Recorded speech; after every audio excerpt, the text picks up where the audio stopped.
నానా, ఎవరో లెటర్ రాస్తే అది నిజం అబద్ధమో తెలుసుకోకుండా ఏంటిది?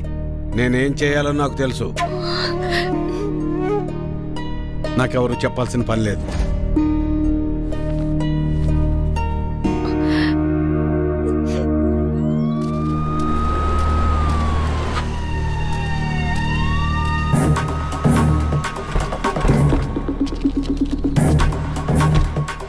అభిని పిలవండి.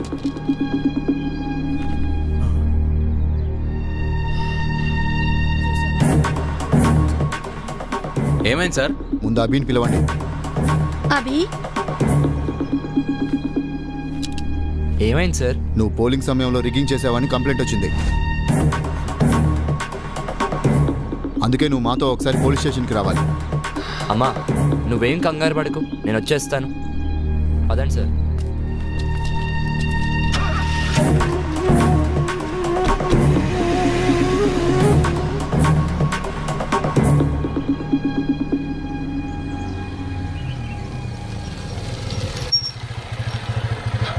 ఏమైంది? నాయకులతో పెట్టుకుంటే ఇలానే ఉంటది. అవసరం వాడికి ఇవన్నీ? పిన్ని, వాడిని మూసుకుని ఊరెళ్ళిపోమాను. పదా. అత్త నువ్వేం కంగారు పడు, నేను వెళ్ళి కనుక్కుని వస్తాను.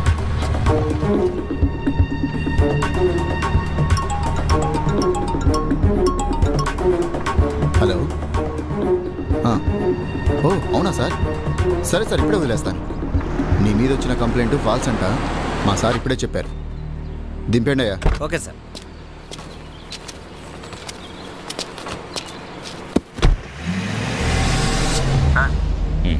మీరు చెప్పినట్టుగానే చేశాను. సరే, ఇంకా జనాలే చూసుకుంటారులే. ఏమైందిరా? ఇదంతా లోకల్ పొలిటీషియన్స్ ఆడే గేమ్లే కానీ పద, నేను చెప్తా.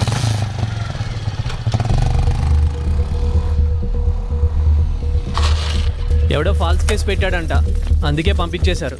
ఏమో మాకేం తెలుసు. ఇతను వచ్చిన తర్వాతే ఊళ్ళో అనేక రకాలైన మార్పులు వచ్చాయి, ఎన్నికలు వచ్చి పడ్డాయి, మా ఇళ్ల మీద పోలీసులు వచ్చి పడ్డారు. అదీ కాక టీవీలో వార్తలు అవి ఇవి జరుగుతున్నాయి.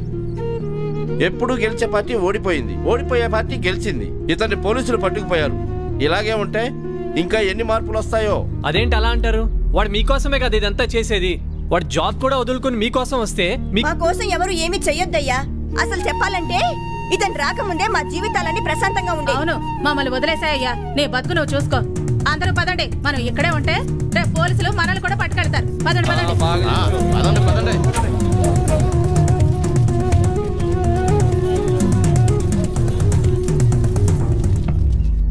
ఆడు అవిగాడు హోటల్ కౌంటింగ్ లో ఏదో మాయ చేశాడంట.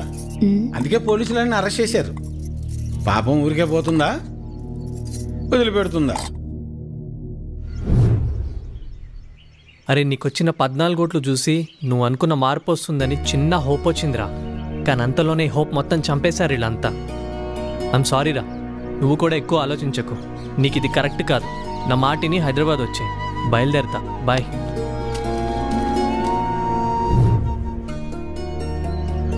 తప్పు చేసామేమో అనిపిస్తుంది.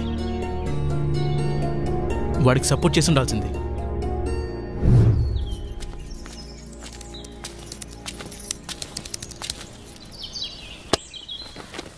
బాబు, నువ్వు ఈ ఊరిని, ఈ జనాల్ని మార్చడానికి ఇక్కడే ఉండిపోయావట. అవేమీ మాకు తెలియదు, కానీ నీ వల్ల మా ఇంట్లో ఒక ఆడపిల్ల ఏడుస్తుంది. ఇది నీకు కరెక్ట్ కాదయ్యా.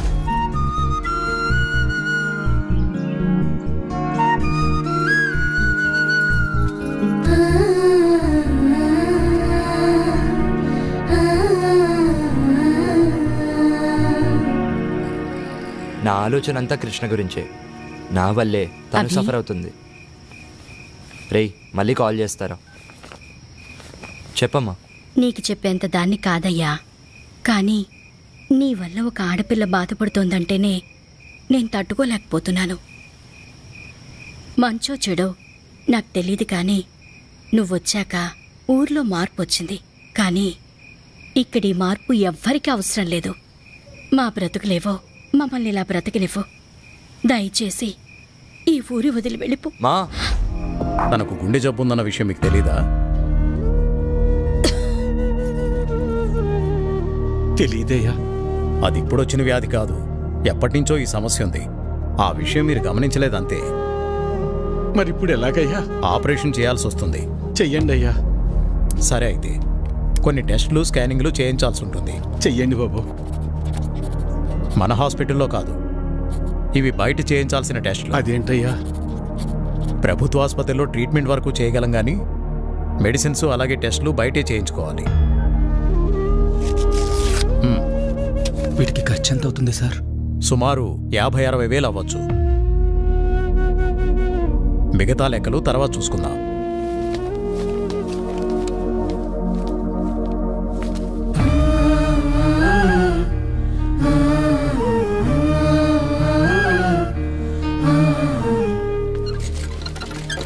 ఒరే పెద్దోడా, మేము ఎంత పని చేసిందిరా. ఎప్పుడు నొప్పి అని కూడా అనలేదు. అవునన్నా. సర్లే, ఎలక్షన్ డబ్బులు ఉన్నాయిగా, పర్లేదులే. అవెక్కడున్నాయి నాన్న? అంతకుముందు చేసిన అప్పులు మొత్తం తీర్చేశాంగా. మరి ఇప్పుడు ఎలా రా? ఇప్పుడు ఏం చేద్దాం? ఏం చేయాలి? నలుగురు దగ్గరికి వెళ్ళి ప్రయత్నం చేద్దాం. పద పద, తొందరగా నడు.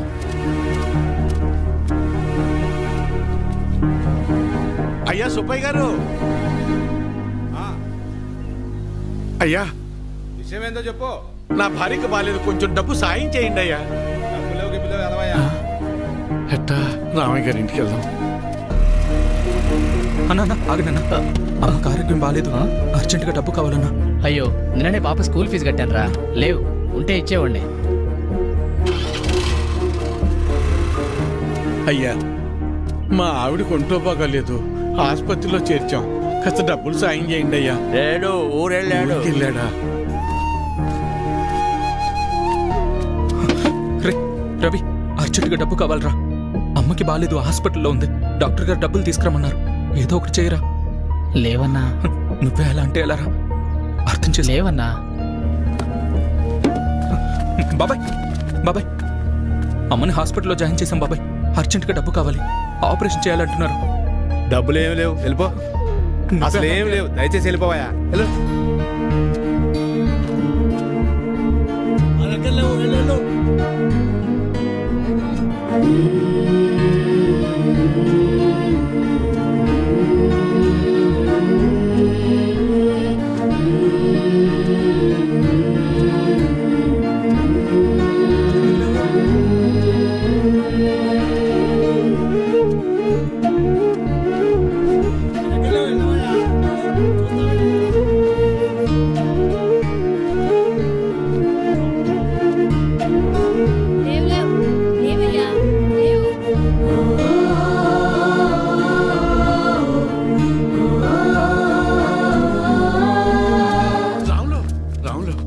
ఏంటి వీరన్నా? రే, ఏమైనా కసిన డబ్బులుంటే సర్తరా, నా తల తాకట్టు పెట్టైనా నీ బాకీ తీరుస్తాను. వీరన్నా, నీకు అప్పిచ్చేంత స్తోమత నాకు లేదు. అట్లా అనబాకరా, ఏం చేయాలో నాకు అర్థం కావటం లేదు. అందుకే నేను నీకు చెప్పేది, ప్రభుత్వాలు ఇస్తున్నాయి కదా అని ఊరికే ఉండకూడదు. ఉచితంగా వచ్చేది తీసుకో, అది నీ హక్కు. వద్దని నేను అనడం లేదు, కానీ దాని మీదే ఆధారపడకుండా పనిచేసి సంపాదించుకుంటే నీకు ఈరోజు ఈ దుస్థితి వచ్చేది కాదు కదా. మొన్ననే ఎన్నికలు జరిగాయి, మళ్ళీ ఎన్నికలు వచ్చేదాకా నీ చేతిలో 4 డబ్బులుండవు. అలాంటిది నిన్ను నమ్మి ఈ ఊళ్ళో ఎవరు డబ్బులు ఇస్తారు చెప్పు?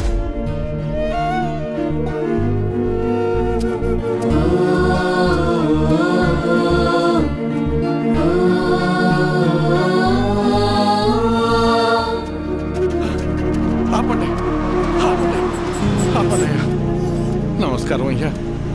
నా భార్య హాస్పిటల్లో ఉంది, ఆరోగ్యం బాగాలేదు, కాసిన డబ్బులు సాయం చేయండి అయ్యా.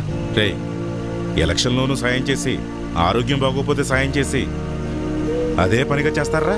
అంత మాట అనకండి అయ్యా. అన్నిటికీ నేనేమన్నా దేవుణ్ణేంట్రా? అయినా ఇలా పంచుకుంటూ పోతే ఎప్పుడురా, నేనెప్పుడురా బతికేది? అది సరేనయ్యా, ఇక్కడ ప్రభుత్వ ఆసుపత్రిలో ఉండాల్సిన సదుపాయాలు అసలు ఎందుకని లేవయ్యా?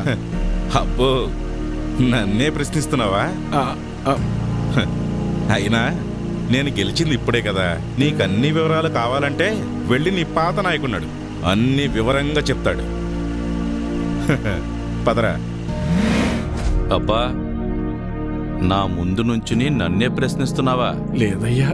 నీకు లెక్కలు చెప్పడానికి నేనిప్పుడు మీ లీడర్ని కాదు కదా, నన్ను కాదని వేరే వాడిని గెలిపించుకున్నారు. వెళ్ళి ఆయన అడగండి. ఆయన్ని అడిగితే మిమ్మల్ని అడగమన్నారండి. అవునా? సరే కానీ మొన్న ఎలక్షన్స్కి డబ్బులెంత ఇచ్చానరా నీకు? ఓటుకి 2000 కాదు రోయ్, అందరికీ 2000 ఇస్తే మూసుకుని తీసుకోకుండా నువ్వు డిమాండ్ చేసి మరీ 3000 తీసుకున్నావు కదా. మరీ ఈసారి అయితే మీకు పండగే రోయ్.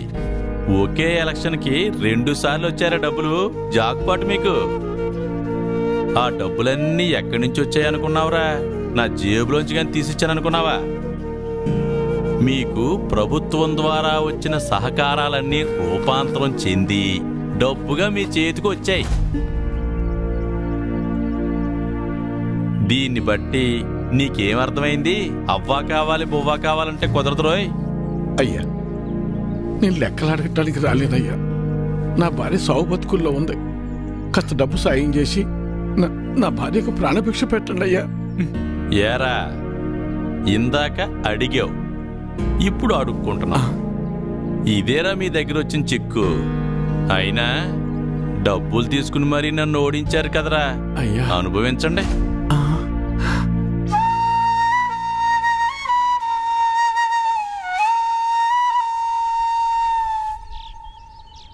ఇప్పుడు ఎలా నాన్న? కాసిన మంచి నీళ్ళు ఎవరా?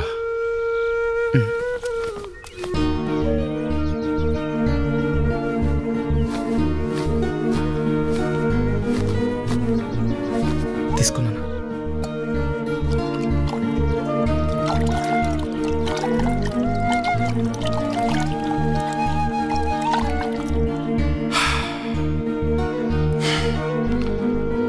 అమ్మా,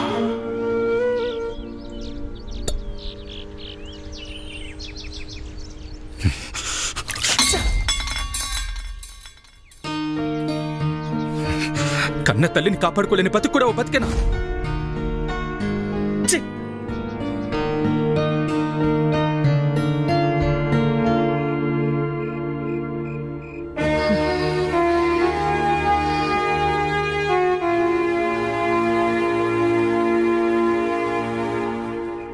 మొన్ననే ఎన్నికలు జరిగాయి. మళ్ళీ ఎన్నికలు వచ్చేదాకా నీ చేతిలో 4 డబ్బులుండవు. అప్పు పుట్టాలి అంటే ఎలక్షన్స్ రావాలి అంటే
ఇప్పుడు మిమ్మల్ని నన్నెందుకు చంపడానికి వచ్చారని అడగాల, లేక నన్ను చంపడానికి వచ్చి ఎందుకు కాపాడారని అడగాల?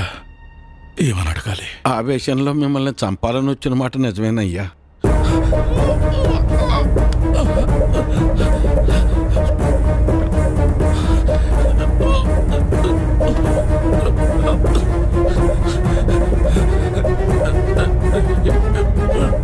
కానీ మేము వచ్చి చూసేసరికి చావు బతుకుల్లో ఉన్న మిమ్మల్ని అలా వదిలేయాలా లేదా కాపాడాలన్న సందిగ్ధంలో కాసేపు ఉండిపోయామయ్యా.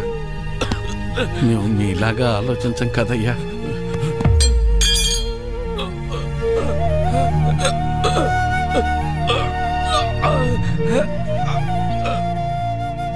మేము సామాన్యులం, అందుకే మిమ్మల్ని కాపాడామయ్యా.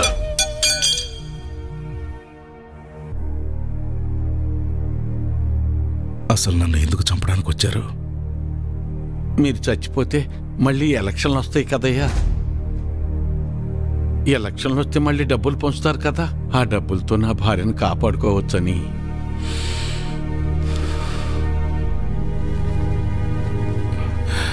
డబ్బు పారేస్తే దేనైనా సొంతం చేసుకోవచ్చు అనుకునే మాకు నువ్వు మాట్లాడిన ఒక్క మాట చాలు మేమెంత పెద్ద తప్పు చేసామో తెలియటానికి. నన్ను క్షమించు వీరన్న. అయ్యో, నీ భార్యను కాపాడే బాధ్యత నాది. ఎంత ఖర్చైనా పర్వాలేదు, నేను చూసుకుంటాను. అయ్యా,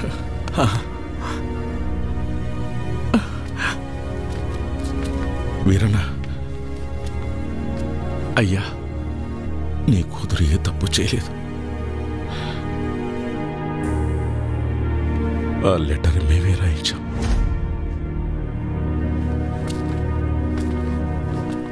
డాక్టర్ గారు, డాక్టర్ గారు, అయ్యా, నా భార్యకి టెస్టులు స్కానింగ్ చేయాలన్నారు. ఇదిగోనయ్యా, డబ్బులు తెచ్చానయ్యా. దయచేసి నా భార్యను కాపాడండి అయ్యా. సారీ వీరయ్య, మేమెంత ప్రయత్నించినప్పటికీ కాపాడలేకపోయాం.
ఇదంతా నేనే చేశాను.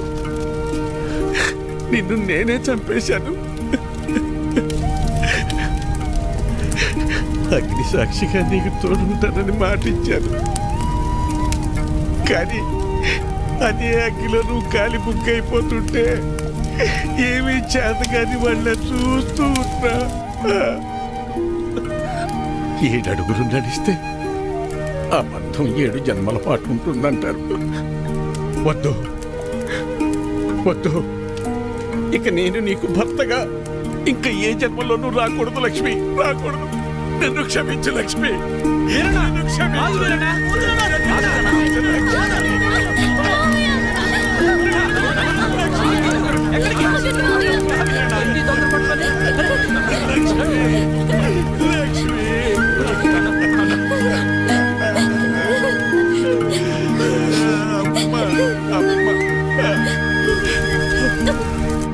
ఏంటి వీరన్న ఇది?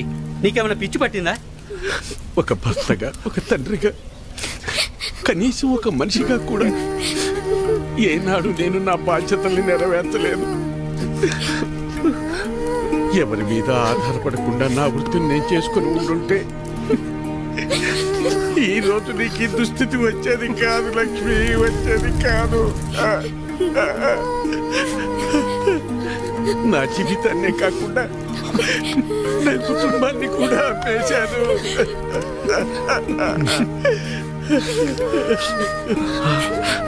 ఎవరు వేసే పిచ్చ మీద ఆధారపడి బతికేలా చేశారు. చివరకు నా భార్య ప్రాణం కోసం కూడా చేతులు చాచి అడుక్కునేంతగా దిగజారిపోయాను.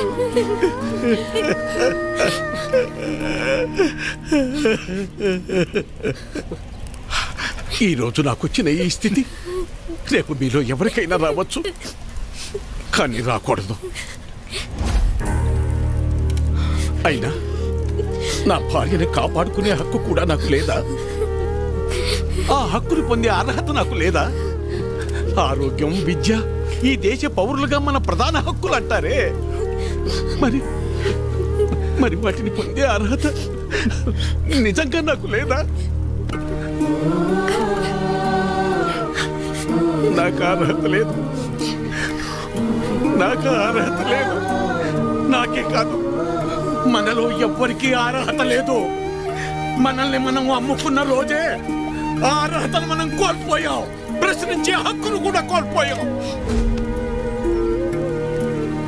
చివరికి ఎవరితోనూ నా కూతురుకు సంబంధం అంటగడితే కూడా ఇది నిజమా కాదా అని కనీసం నా కూతుర్ని కూడా నేను అడగలేకపోయాను. ఇంతకాలం అందరినీ మారమని చెప్పాను, కానీ అసలు మార్పు నాలో రావాలని ఆలస్యంగా తెలుసుకున్నాను. నాలో మార్పు రావాలి, నాలా ఆలోచించే ప్రతి ఒక్కరిలో మార్పు రావాలి. మనం బానిసలమనే భావన తొలగాలి. అందుకు మన ఆలోచన మారాలి. ఆ మార్పు దిశగా మనల్ని ముందుకు నడిపే అభినవ్ లాంటి నాయకుడు మనకు కావాలి. అయినా ఆ కుర్రాడు చాలాసార్లు చెప్పాడు నన్ను మారమని. నాలాంటి వాళ్ళలో మార్పు కోసం అతడు చాలా తపన పడ్డాడు. మనందరం అతనికి ఏమిచ్చాం? అతన్ని ఈ ఊరి నుంచి తరివేద్దాం అనుకున్నాం. మనం ఇకనైనా మేల్కొందాం.